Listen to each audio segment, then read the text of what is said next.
6 people in one family, brutally murdered in the dead of night. The killer took nothing and didn't flee immediately. He stayed in that house for a few more days, feeding the cows, baking bread, and sleeping right next to the corpses.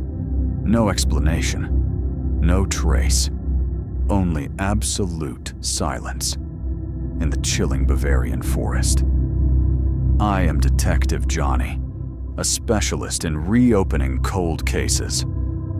And this is the one that has kept an entire nation sleepless for over a century. The blood farm of Hinterkaifeck.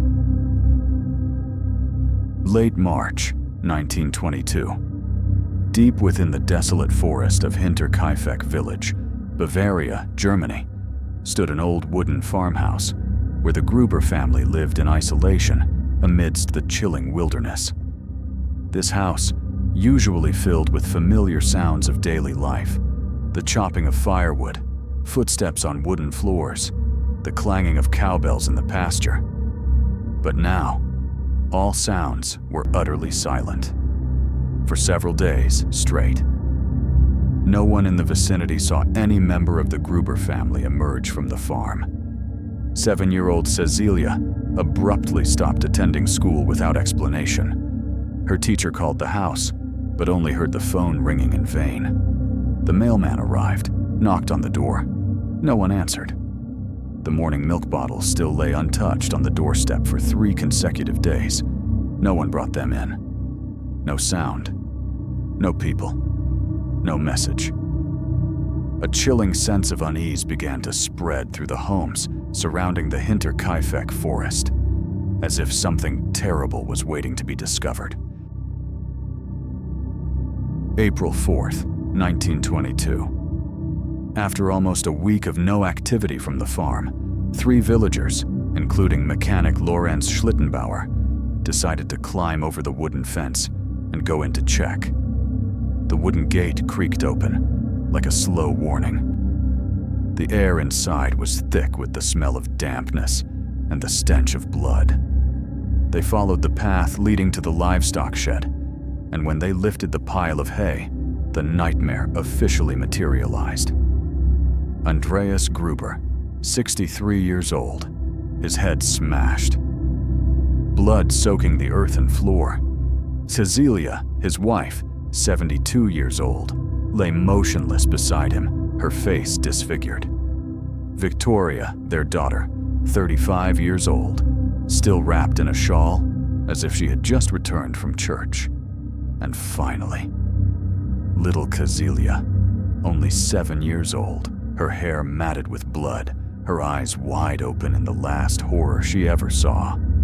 All of them had their heads smashed with a blunt object, most likely a pickaxe. But the nightmare didn't stop there. Because inside the house, 2 more people had yet to be found. That afternoon, the sky was overcast. The air was chilling, as if presaging something abnormal. Ingolstadt police were immediately dispatched after Lorenz Schlittenbauer, a neighbor of the Gruber family, reported discovering 4 bodies. He had once been close to Victoria, the homeowner's daughter, and now he was leading the police back to what was once a home, now turned into the scene of a massacre. On the dirt road leading to the house, crows circled above the barren field. Wind whistled through the bare pine trees, not a sound of life. The house appeared in the empty field like a cold block of stone. The main door was locked. All windows were tightly shut. No signs of forced entry. No one answered when the police knocked. Lorenz then led them around to the back door, where he bent down, gently unlatching it like someone very familiar with the house. "I used to live here," he whispered, as if to justify his action. The door opened. A wave of cold, damp, and foul air rushed out, carrying the smell of decaying flesh. Without much searching, they went straight to the cow shed on the side of the house, where Lorenz had previously said he found the first bodies. The air here was thick, A putrid smell permeated clothes and skin. 4 bodies were stacked on top of each other, as if herded into a trap. Blood pooled red on the ground, congealing into a dark brown. A trail of blood extended up the small staircase leading to the attic above the shed. An officer climbed up, his flashlight sweeping across the dust-covered, cobwebbed ceiling. In a dark corner, behind a loose wooden plank, he found a pickaxe, its wooden handle still stained with dried blood. When compared to the wounds on the bodies, shattered skulls, fractured temples, deep gashes, there was no doubt. This was the murder weapon. No fingerprints, no footprints, no strange fibers. Only the chilling cold in the attic, where the killer might have hidden, observing the family's every routine before striking.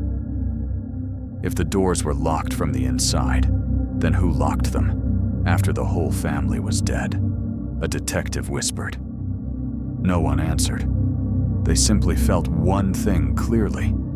This was not just a murder. It was a meticulously planned hunt. Silent, cold-blooded, and frighteningly calm. Inside the main house, the police continued their search. No one spoke a word. There was only the click of a flashlight, its thin beam illuminating the path through the old corridor. The wooden staircase leading to the upper floor groaned. Footsteps echoed in the thick darkness, as if touching something invisible. The first room, belonging to the new maid, Maria Baumgartner. The door was unlocked. An officer gently pushed. It opened, creaking. The space inside was strangely silent. Maria lay on her side on the bed, her body almost motionless. A blanket was pulled up to her neck, neatly as if she was still asleep. But the smell of death revealed everything. When the police pulled back the blanket, they saw a bruised face, a broken nose, dried blood caked around her mouth. She was killed, no different from the others. But someone had covered the body with a blanket, as if to conceal the crime, or worse, to prove something. The second room, located at the end of the hallway. It was the living quarters of Victoria Gruber and her young son, Joseph. The door was closed.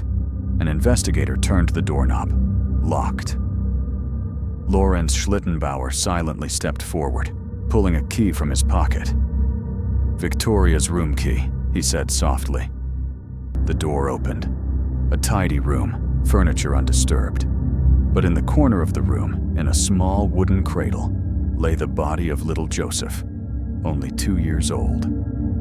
The child's face seemed to be sleeping, but the bloodstains seeping from the back of his head told the full story.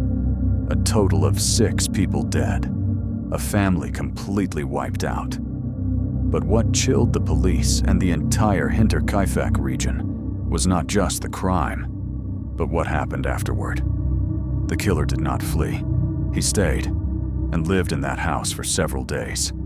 The cow sheet still had fresh straw, cleaned every morning. The dog was let out and tied up multiple times.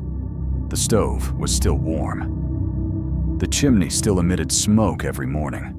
The soup pot still had traces of congealed grease. On the dining table, a freshly baked loaf of bread, its crust still crispy. The pantry was open, the doorknob imprinted with greasy fingerprints, not matching anyone in the house. And a strange footprint, imprinted on the dried blood, was the only remaining trace. None of the 6 deceased could have done those things. I'm not sure what's more terrifying, the murders, or the fact that the killer lived among them after they were dead, the lead investigator exclaimed. A cold-blooded murderer, remaining among the corpses, living like an owner, in a house devoid of life. In the recorded documents, behind the old wooden walls of the Hinterkaifeck farm, lay dark secrets that had never been uncovered. Andreas Gruber, the head of the family, was rumored to have had an incestuous relationship with his own daughter, Victoria. Victoria had been pregnant, but no one knew who the father of the child was. Some said it was a soldier who died in the war. Others believed it was Andreas himself. Arguments, screams, had often startled neighbors in the night. A week before the murders, Victoria seemed anxious. She told neighbors she had heard footsteps in the attic, even though no one lived there. No one came to check. No one reported it to the police. A few months prior, the former maid abruptly quit her job. She insisted, "This farm has strangers living in the house at night. I heard doors opening, footsteps, but in the morning, everything was still locked." They thought she was delusional. But now, after 6 lives were taken, no one dared to dismiss those warnings anymore. Lorenz Schlittenbauer, the first person to discover the tragedy at Hinterkaifeck farm, was not just a neighbor. He had once been the lover of Victoria, the daughter of the victim Andreas Gruber. That relationship was not amicable. Victoria had previously sued Lorenz, forcing him to acknowledge their son Josef as his biological child. Lorenz refused, and many believed he still harbored resentment for being shamed before the villagers. Or Josef was indeed his son, and Lorenz wanted to bury that secret forever. A chilling hypothesis emerged. After months of resentment, he committed the murders to silence the Gruber family and bury the past. Lorenz's behavior also raised police suspicion. Upon entering the crime scene, he showed no fear whatsoever. In fact, he even opened the house door himself without needing a key. Something that, logically, only an occupant could do. He justified it.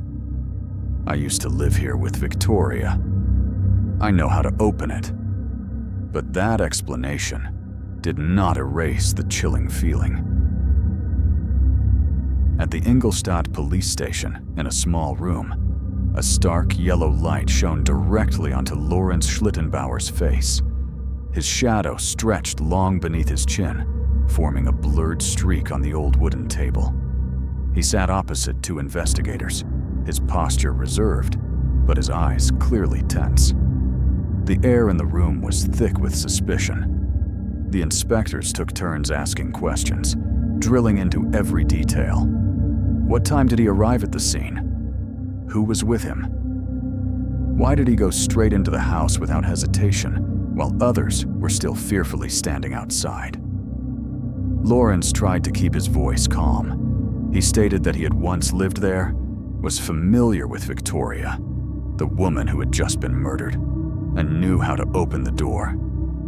But when pressed further, how long had it been since he last set foot in that house? Lorenz's face suddenly paled. He looked down at his hands, hesitated, then whispered, "Almost 2 years." The silence stretched on, an uncomfortable pause. The investigator looked straight at him, their voice steady and cold. 2 years, and you still remember how to open the latch? Lorenz did not answer. His hands simply clenched, veins visibly bulging. His throat was dry. Inside him, something was trembling. Outside, the wind slammed against the window frame, as if wanting to engulf the entire room in the coldness of suspicion. The police took notes, observed. They had no clear evidence. But they knew the man before them was not innocent. And then he was released. The crime occurred almost a century ago, but its echoes still send shivers down one's spine.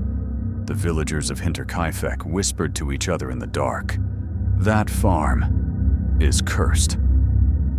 And then, ghostly hypotheses emerged, each one a layer of horror. The culprit was a psychopath, wandering deep in the forest, observing the family day by day, then striking when no one expected it.